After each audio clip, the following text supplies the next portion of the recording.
দীর্ঘ অনেকদিন পরে জামাত ফুল দিতে এসেছে, এটা আসলে আমি দেখছি রিটার্ন ল অফ নেচার হিসেবে। কারণ এরা যে কয়েকটা আপনার কি বলে ইনকিলাব, তারপর হচ্ছে গিয়ে কি আরও কি উর্দু কিছু শব্দের মানে প্রচার প্রসার করলো এই 1.5-2 বছর যাবৎ আওয়ামী লীগ সরকার নামানোর পরে।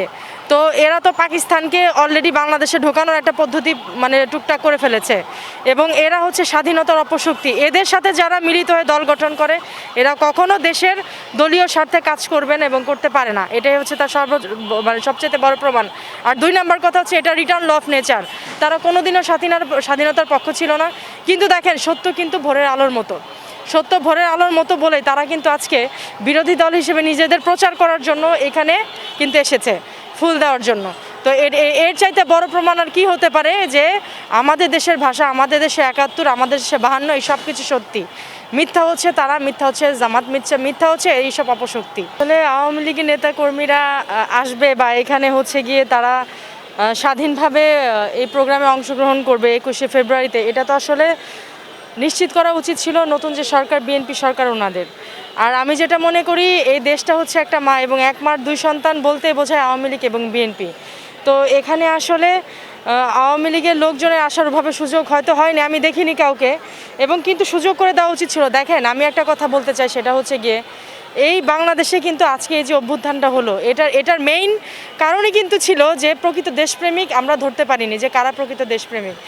যখন আওয়ামী লীগের সময় ছিল, আওয়ামী লীগের নাম বিক্রি করে, আওয়ামী লীগের অনেক নেতাদের, অনেক আমলাদের নাম বিক্রি করে যারা লাভবান হয়েছে, তারাই কিন্তু পরবর্তীতে দেখা গেছে শেখ হাসিনা সরকার যখন এদের পতন করা হলো, এরপরে তারাই কিন্তু আবার দেখেন বিএনপির সাথে মিশে গেছে। তো আসলে প্রকৃত মূলধারা যারা আওয়ামী লীগ, মূলধারা যারা বিএনপি, তারা কিন্তু কখনো অন্য কোনো দলের সাথে মিশেনি। কিন্তু এটা আমাদের মানে 2 পক্ষেরই আমার মনে হয় খুব বেশি মানে খেয়াল করা প্রয়োজন যে কারা আওয়ামী লীগ হয়ে বিএনপি এবং বিএনপি হয়ে আওয়ামী লীগের সাথে মিশে এভাবে মানে নিজেদের সুবিধা ভোগ করছে। তো সেদিক থেকে হচ্ছে অ্যাকচুয়ালি বাইরে যারা আছে, যারা হচ্ছে আওয়ামী লীগ এখন বিএনপি নামধারী আছে, দেখবেন তারা কিন্তু আসলে সুবিধাবাদী দল। তারা যখন যে দল আসবে সে দলের সুবিধা ভোগ করার জন্য তারা সেই দলের পক্ষ হয়ে হচ্ছে সুবিধা ভোগ করে। তো এই জন্য আজকের এই জায়গায় হয়তো অনেকেই দেখেছি যারা আওয়ামী লীগের সময় আওয়ামী লীগের নাম বিক্রি করে খেয়েছে, কিন্তু এখন দেখছি তারা বিএনপি। আবার বিএনপির সময় দেখেছি যারা আওয়ামী লীগের সাথে মিশে গেছে। তো আসলে একটা দেশে এরকম টাইপের লোকজন যারা আছে তাদের আগে চিহ্নিত করা উচিত। চিহ্নিত না করলে এই দেশ বারবার ভাঙবে, বারবার এরকম 21শে ফেব্রুয়ারিতে দেশের লোকজন হচ্ছে এভাবে করেই মানে প্রত্যেকে হচ্ছে বঞ্চিত হবে। তো আমাদের আসলে উচিত প্রকৃতপক্ষেই যারা আওয়ামী লীগ, প্রকৃতপক্ষেই যারা বিএনপি, তাদের হচ্ছে চিনে তাদের করে তাদের আসলে প্রত্যেকটা দলে সংযুক্ত করা উচিত। এই যে বিএনপির নির্বাচন যে হলো সামনে, দেখেন এটা কিন্তু একটা মানে অকাট্য একটা প্রমাণ। দেশে কিন্তু আপনার 46% ভোট কিন্তু কালেক্টিং হয়েছে, বাদ বাকি ভোট কিন্তু কালেক্টিং হয় নাই, কারণ দেশের মানুষ ভোট চাইছিল না। আর যারা চাইছিল তারা চাইছিল যে না, বিএনপির হাতে যাক। কারণ ওই যে আপনাকে আমি বললাম, এক মার পেটে 2টো সন্তান যদি হয়, একটা বিএনপি একটা আওয়ামী লীগ, জামাত বা এনসিপির হাতে যাওয়ার চাইতে আমরা মনে করেছি যে না, বিএনপির হাতে যাওয়া অনেক ভালো। এই জন্য কিন্তু দেশের আপামর জনগণ বিএনপিকে দাঁড় করিয়েছে। এখন আমার যেটা কথা থাকবে যে বিএনপি সে তার আসল নেতাকর্মীদের চিনুক, বুঝুক, এবং বিএনপি আওয়ামী লীগের যারা আছে, যারা হচ্ছে তাদের জন্য হার্মফুল না, দুই দল মিলে এই দেশে রাজনীতি করুক। কারণ দেখেন, একটা দেশে একজন কিন্তু কোনোদিন রাজনীতি করতে পারে না, তাহলে সেটা কিন্তু হয় একনায়কতন্ত্র, সেটা কিন্তু গণতন্ত্র হয় না। দীর্ঘ অনেকদিন পরে জামাত ফুল দিতে এসেছে, এটা আসলে আমি দেখছি রিটার্ন ল অফ নেচার হিসেবে। কারণ এরা যে কয়েকটা আপনার কি বলে ইনকিলাব, তারপর হচ্ছে গিয়ে কি আরও কি উর্দু কিছু শব্দের মানে প্রচার প্রসার করলো এই 1.5-2 বছর যাবৎ আওয়ামী লীগ সরকার নামানোর পরে। তো এরা তো পাকিস্তানকে অলরেডি বাংলাদেশে ঢোকানোর একটা পদ্ধতি মানে টুকটাক করে ফেলেছে, এবং এরা হচ্ছে স্বাধীনতার অপশক্তি। এদের সাথে যারা মিলিত হয়ে দল গঠন করে এরা কখনো দেশের দলীয় স্বার্থে কাজ করবেন এবং করতে পারে না। এটাই হচ্ছে তার মানে সবচেয়ে বড় প্রমাণ। আর 2 নম্বর কথা হচ্ছে এটা রিটার্ন ল অফ নেচার। তারা কোনোদিনও স্বাধীনতার পক্ষ ছিল না। কিন্তু দেখেন, সত্য কিন্তু ভোরের আলোর মতো।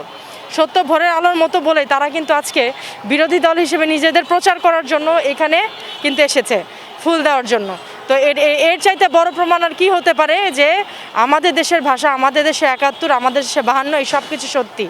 মিথ্যা হচ্ছে তারা, মিথ্যা হচ্ছে জামাত, মিথ্যা হচ্ছে এইসব অপশক্তি।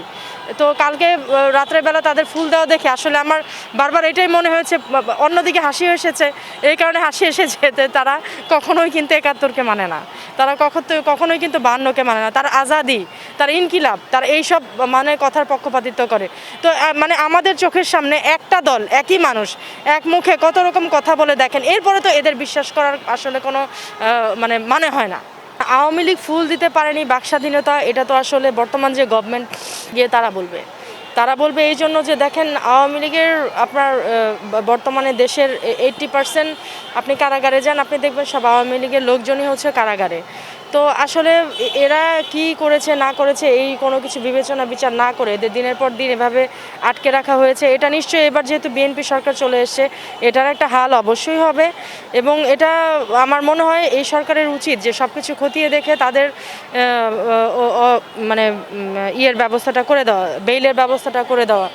কারণ দেখেন একটা দেশে কিন্তু মানে এই ১৬ বছর মানে যে যত যাই বলুক, দেশে কিন্তু আমরা কিন্তু অনেক উন্নয়ন দেখেছি, কম উন্নয়ন কিন্তু আমরা দেখিনি। ইভেন টুডে আমরা যে এখানে দাঁড়িয়ে কথা বলছি, এই যে একটা পরিবেশ, এই পরিবেশটারও কিন্তু সৃষ্টি করেছে এই ১৬ বছর আগে, এভাবে সৃষ্টি হয়েছে। এর আগে কিন্তু এত পুলিশ, এত প্লাটুন এভাবে করে কিন্তু কোনো কিছু ছিল না। এবং আমরা আরও যেটা মানে খেয়াল করব সেটা হচ্ছে এই বাংলা ভাষাকে যে আপনার রাষ্ট্রীয় মর্যাদা, এবং সারা পৃথিবীতে যে বাংলা ভাষাকে একটা পৃথিবীতে যতগুলি ভাষা আছে তার মধ্যে বাংলা ভাষা যে একটা স্থান পেয়েছে, এটাও কিন্তু মানে জনগণের পক্ষ হয়ে শেখ হাসিনা সরকার উনি এটা করেছে। তো সেক্ষেত্রে আসলে মানে যেটা বলবো, আসলে দেশে যেহেতু দুটা দল, দুই দলেরই উচিত আপনার মিলেমিশে দেশটাকে ইয়ে করা। এবং বাক স্বাধীনতা হারিয়েছে এটা বলতে পারবো তখনই যখন হচ্ছে গিয়ে এই নতুন সরকার, বিএনপি সরকারের আসার পরে যদি আমরা নিজেদের মতামত, নিজেদের কথাবার্তা বা কোনো কিছু বলতে না পারি, এবং যেগুলি হচ্ছে গিয়ে অন্যায় হয়েছে, যে অন্যায় মব জাস্টিস হয়েছে, এগুলির বিচার যদি না হয়, তাহলে আমরা বলবো যে ঠিকই আসলে আমরা বাক স্বাধীনতা হারিয়েছি। এতদিন তো আসলে বাক স্বাধীনতাহীনই আমরা ছিলাম, কারণ এনসিপি নামক একটা নতুন দল যারা হচ্ছে আমাদের বোকা বানিয়েছে, জামাত তাদের হচ্ছে গিয়ে টোটাল শেল্টার দিয়েছে, এদের একটা মানে টোটালি একটা দেশের রাজত্ব ছিল। তো যেহেতু এই রাজত্বটা এখন এটা পতন হয়েছে, তো এখন আসলে চিন্তা করবো আমরা দেশ আগের মতো দেখব। এবং অবশ্যই দুই দলের দুইজন আমাদের নেতা আছেন, তারেক জিয়া আছেন, সজীব ওয়াজেদ জয় আছেন, এরা দুইজন মিলে অবশ্যই দেশটাকে সুন্দর করে গড়বেন, এবং এটা আসলে তাদের কর্তব্য। এবং এই সাথে আমরা সাধারণ জনগণ হিসেবে যদি আমাদের কোনো কর্তব্য থাকে আমরা সেটাও পালন করব, অবশ্যই তাদের সহযোগিতা করব। কারণ দেখেন দেশটা ঘুরে ফিরে কিন্তু আমাদেরই, নির্যাতনের শিকার কিন্তু আমরাই হই, অন্য কেউ হয় না।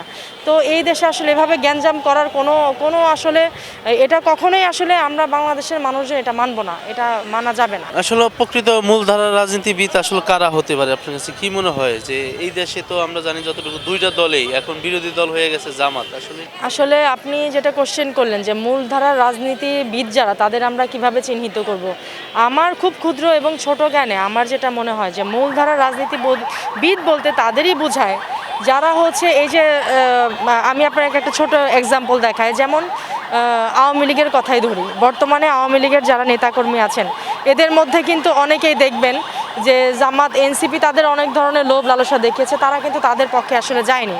কেন যায়নি? এই যে এত জেল হাজত এত কিছুর পরও তারা কিন্তু আওয়ামী লীগের একটা রশি ধরে আছে। কেন ধরে আছে? কারণ সে তার নীতির জায়গায় অটল। তো এগুলি আসলে খুঁজে বের করাটা খুব কঠিন না। আবার দেখেন বিএনপির আমলে যারা বিএনপি ছিল তারা কিন্তু টুকটাক যে যাই হোক সুবিধা অসুবিধা এগুলি সব কিছু সহ্য করে কিন্তু তারা বিএনপির পক্ষে ছিল, তারা কিন্তু অন্য কোনো দলে যায়নি।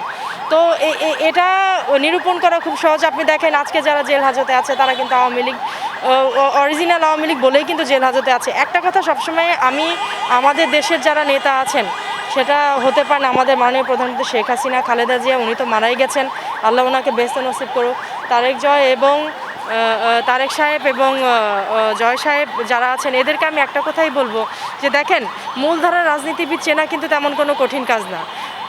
কারণ যাদের হচ্ছে কি আপনারা দিনের পর দিন দেখেছেন যে তারা আওয়ামী লীগের হয়ে নির্যাতন সহ্য করছে, জেল হাজতে আছে, এরাই কিন্তু মূলধারা রাজনীতিবিদ। এদের কিন্তু হাজার লোভ লালসা দেখিয়ে কিন্তু এদের অন্য কোনো দলে নেওয়া যায় নাই।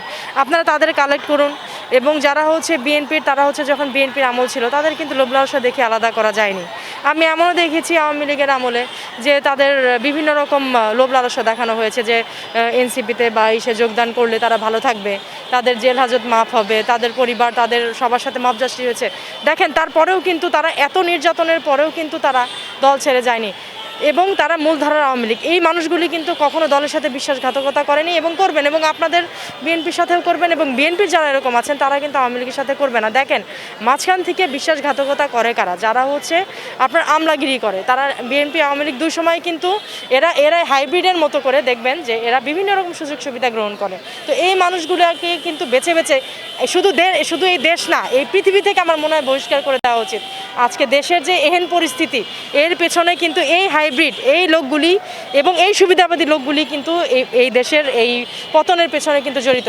আপনি দেখবেন যে মূলধারা যারা রাজনীতিবিদ তারা কারাবরণ করে, তারা হচ্ছে মব জাস্টিস বলেন, তারা না খেয়ে থাকে, তাদের সম্পদ টুকটাক যা আছে সব কিন্তু ভেঙে চুরে একাকার করে দিয়েছে।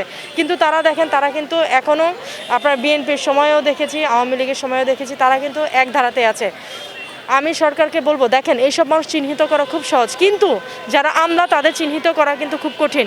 আপনারা দেখবেন আমলা হচ্ছে দিন দিন রং বদলায়, এই দল হলে এই দলের রং বদলায়, ওই দল হলে ওই দলের রং বদলায়।